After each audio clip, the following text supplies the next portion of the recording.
मैं विवेक एक बार फिर से अपने YouTube channel stock trading technique पर आपका हार्दिक स्वागत करता हूं। दोस्तों, उम्मीद करता हूं कि आपने मेरी वीडियोस को देखा होगा जो मैंने कल पोस्ट की थी, जिसमें मैंने निफ्टी 50 इंडेक्स में जो अच्छी वेटेज रखते हैं उनके 10 शेयर्स के बारे में आपके सामने ऑन स्क्रीन अपना व्यू रखा था।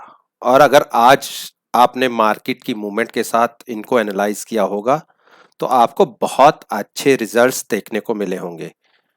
बाकी आप खुद समझदार हैं, आपने एनालाइज किया होगा। तो चलिए, कल के दिन यानी मंडे 17 अगस्त के लिए क्या पॉसिबिलिटीज बन सकती हैं इन पर्टिकुलर स्टॉक्स के अंदर, चलिए एक बार उसको डिस्कस करते हैं। मैंने स्क्रीन के ऊपर सबसे पहला स्टॉक अल्ट्राटेक सीमेंट का लगाया है। एक रेंज बाउंड नीचे की तरफ एक डाउन ट्रेंड में तो है, नो डाउट, लेकिन अगर इसकी रेंज देखेंगे आज की, नीचे भी गया ऊपर भी गया, क्लोजिंग हाई और लो के बीच में से ही आई है। लेकिन यहाँ पे हम अभी इसमें ट्रेड क्यों नहीं लेंगे, क्योंकि ये जहां क्लोज हुआ है वो अपनी, ये कह सकते हैं कि एक मूविंग एवरेज के नीचे क्लोज हुआ है। लेकिन 3990 का लेवल जब तक नीचे ब्रेक नहीं होता और उसके नीचे ट्रेड करना नहीं शुरू करता, कम से कम ये मानिए कि आधा घंटा अगर उस प्राइस के नीचे ही रहता है, ट्रेड करता रहता है, तो आप 3990 का स्टॉप लॉस लगा के उस कंडीशन में एक शॉर्ट क्रिएट कर सकते हैं। नीचे के टारगेट हो गए 3900। ऊपर हम अपना व्यू तब जनरेट करेंगे बाइंग साइड पे जब ये 4040 के ऊपर ट्रेड करना शुरू करें। उस केस में आप 10 से 15 रुपए का स्टॉप लॉस लगा के बाइंग में बैठ सकते हैं। जब तक इन दो प्राइसेस के बीच में है तब तक अपना कोई ट्रेडिंग व्यू जनरेट मत कीजिएगा। अब हम गेल की बात करते हैं। देखिए कितनी बड़ी एक बेरिश कैंडल क्रिएट हुई है और हम लोएस्ट के आसपास क्लोज किए हुए हैं गेल के अंदर। गेल में जब तक फिर से 97 के प्राइसेस क्रॉस नहीं होते तब तक आप बाइंग साइड पे तो कम से कम अपना व्यू जनरेट मत कीजिएगा। हाँ, शॉर्ट साइड पर अगर किसी को व्यू जनरेट करना है, आप 95 का प्राइस ब्रेक होने दीजिए। आज का जो क्लोजिंग है 96 की, आप उसके ऊपर स्टॉप लॉस लगाइए और शॉर्ट क्रिएट कर सकते हैं। नीचे के टारगेट्स आपको तकरीबन हम ये कह सकते हैं कि 94 तक के देखने को मिल जाएंगे। बाइंग, जैसे मैंने आपसे कहा, 97 के ऊपर ट्रेड होना शुरू हो तो उस केस में आपको छोटे छोटे से दो टारगेट्स 97, 98, अच्छा बुलिश ट्रेंड इसमें तब देखने को मिलेगा जब ये 98 क्रॉस करके उसके ऊपर ट्रेड होना शुरू होगा। तो पॉसिबिलिटी ये है कि इसमें नीचे की तरफ ट्रेड देखने को मिलेगा, ऊपर की तरफ तो अभी तो नहीं कह सकते। तो चलिए टाटा मोटर्स के बारे में बात कर लेते हैं। आज देखिए बेरिश एनगल्फिंग पैटर्न क्रिएट हुआ है। आप सब जानते हैं बेरिश एनगल्फिंग क्या होता है, कि जब एक कलर की कैंडल दूसरे कलर की कैंडल को ढक लेती है। तो इस केस में आज ये बेरिश एनगल्फिंग क्रिएट हुआ है और जो ये एक पहले हम ये करते हैं सपोर्ट का काम कर रही थी, उसको ब्रेक कर दिया इसने नीचे की तरफ और अब यही प्राइस 126 का रेजिस्टेंस का काम करेगा। बिल्कुल लोएस्ट की क्लोजिंग आई है, आप नजर रखिएगा 123 की। 123 के नीचे अगर हम ट्रेड करना शुरू करते हैं तो आपको 121 और एक सपोर्ट नीचे के हमारे पास है तकरीबन 120 की। अगर कहीं 120 का लेवल नीचे ब्रेक हो गया और ट्रेड करना शुरू किया तो हम 115, 114 और 104 तक के टारगेट्स भी देख सकते हैं।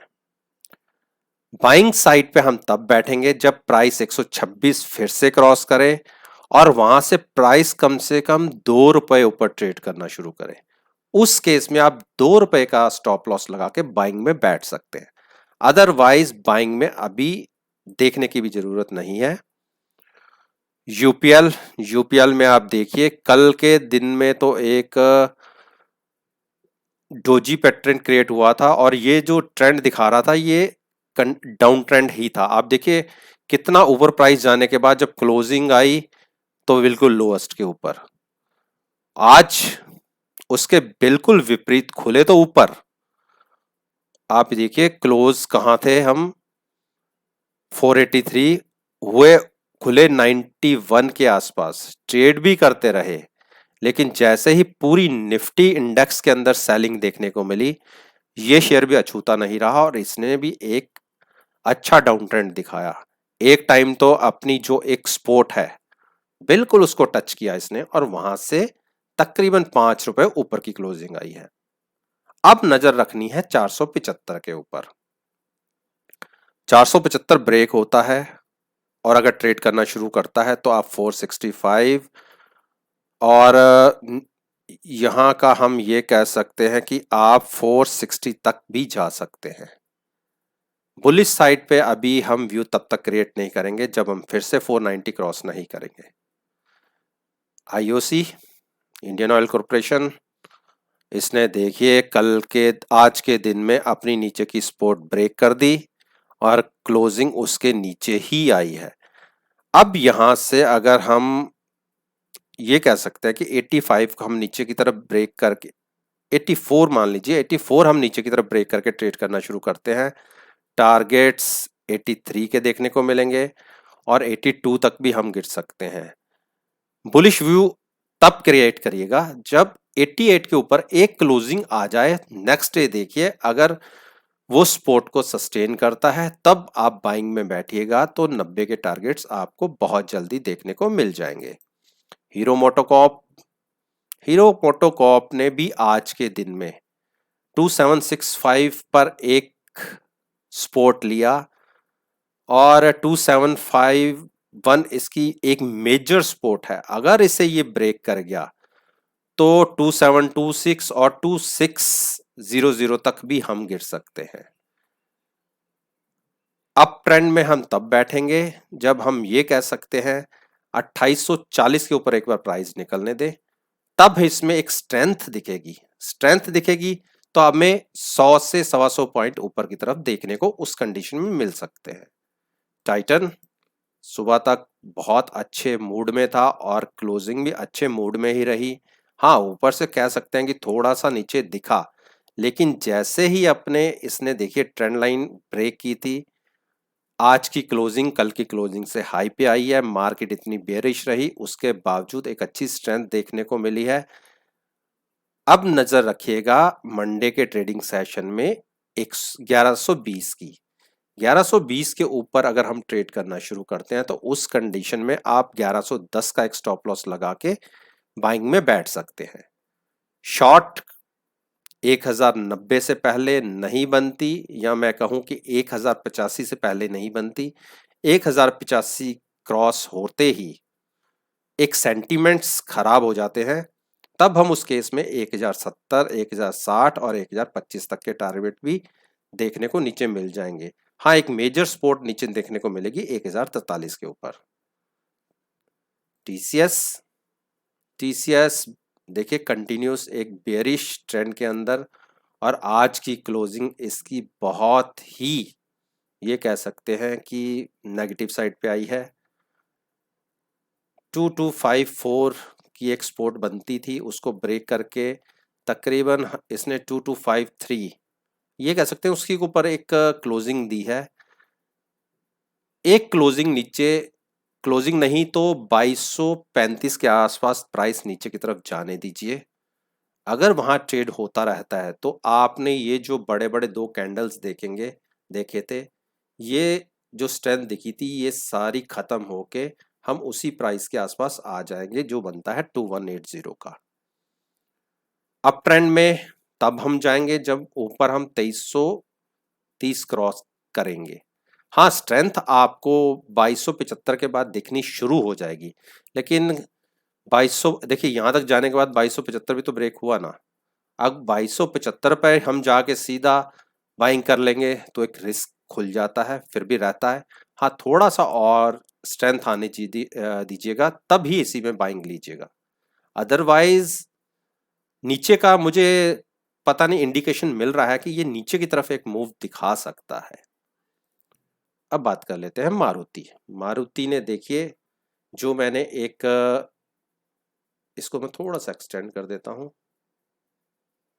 आप ये देखिए, इसने मैंने एक ये जो ऊपर की ये एक रेजिस्टेंस भी था और एक ऊपर का टारगेट भी था जो इसने इसके प्राइस ने अचीव किया, और एक क्लोजिंग तो उसके ऊपर दी है, बिल्कुल उसी प्राइस पे क्रॉस करने के बाद उसी प्राइस के ऊपर क्लोजिंग दी। आज की ओपनिंग भी उसके ऊपर आई, लेकिन सस्टेन नहीं करा, सेलिंग देखने को मिली, और एक टाइम तो हम अपने सपोर्ट तक, कहाँ रेजिस्टेंस के ऊपर हम खुले और सपोर्ट की तरफ चले गए और सपोर्ट को टच किया। यानी आप देखिए तकरीबन 160 पॉइंट्स की मूव नीचे की तरफ। हाँ, क्लोजिंग थोड़ी सी 60-70 पॉइंट ऊपर देखने को मिली है। अब वही इसमें है कि जब तक ऊपर की साइड हम ये कह सकते हैं 6710 के ऊपर ट्रेड करना नहीं शुरू करता, और अग्रेसिव ट्रेडर तो क्रॉस करने पे पोजीशंस क्रिएट कर देते हैं, लेकिन जो पोजिशनल इन्वेस्टर्स होते हैं वो एक क्लोजिंग का वेट कर लेते हैं। अगर ऊपर की क्लोजिंग आ जाती है, प्राइस अगले दिन उसके ऊपर ही ट्रेड करना शुरू करता है, तो एक अच्छी बड़ी स्ट्रेंथ इसमें देखने को मिल जाएगी। अदरवाइज जब तक इसके नीचे बना हुआ है तो मैं तो कहूँगा कि सेंटिमेंट्स एक दो दिन के लिए तो थोड़े बेरिश हो ही गए हैं आज की सेलिंग को देखते हुए।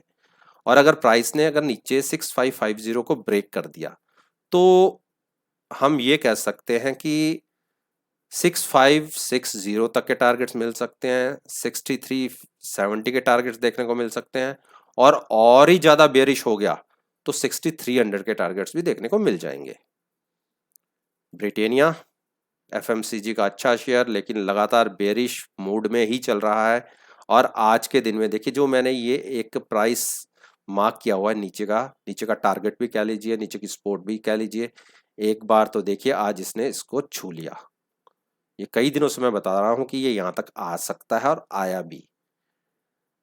ऊपर 3837 जो इसकी ऊपर की रेजिस्टेंस है, लगातार उसके नीचे ही बना हुआ है, क्लोजिंग आ रही है। आज की क्लोजिंग तो इसकी और एक नेगेटिव साइड पर आई है, और एक क्लोजिंग कहीं 377 3770 के नीचे आ गई तो आप 100 रुपए और नीचे की तरफ इसकी चाल को देख लेंगे।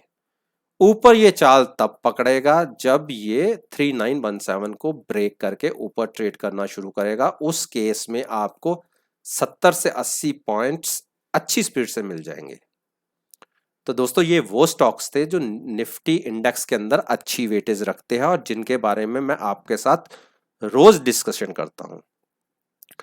और इनके रिजल्ट्स को तो आप चलती मार्केट में इनके प्राइसेस के साथ कंपेयर कर सकते हैं, और ये जरूर देखिए कि मैंने जो आपके साथ टारगेट्स डिस्कस किए हैं क्या वो देखने को मिले।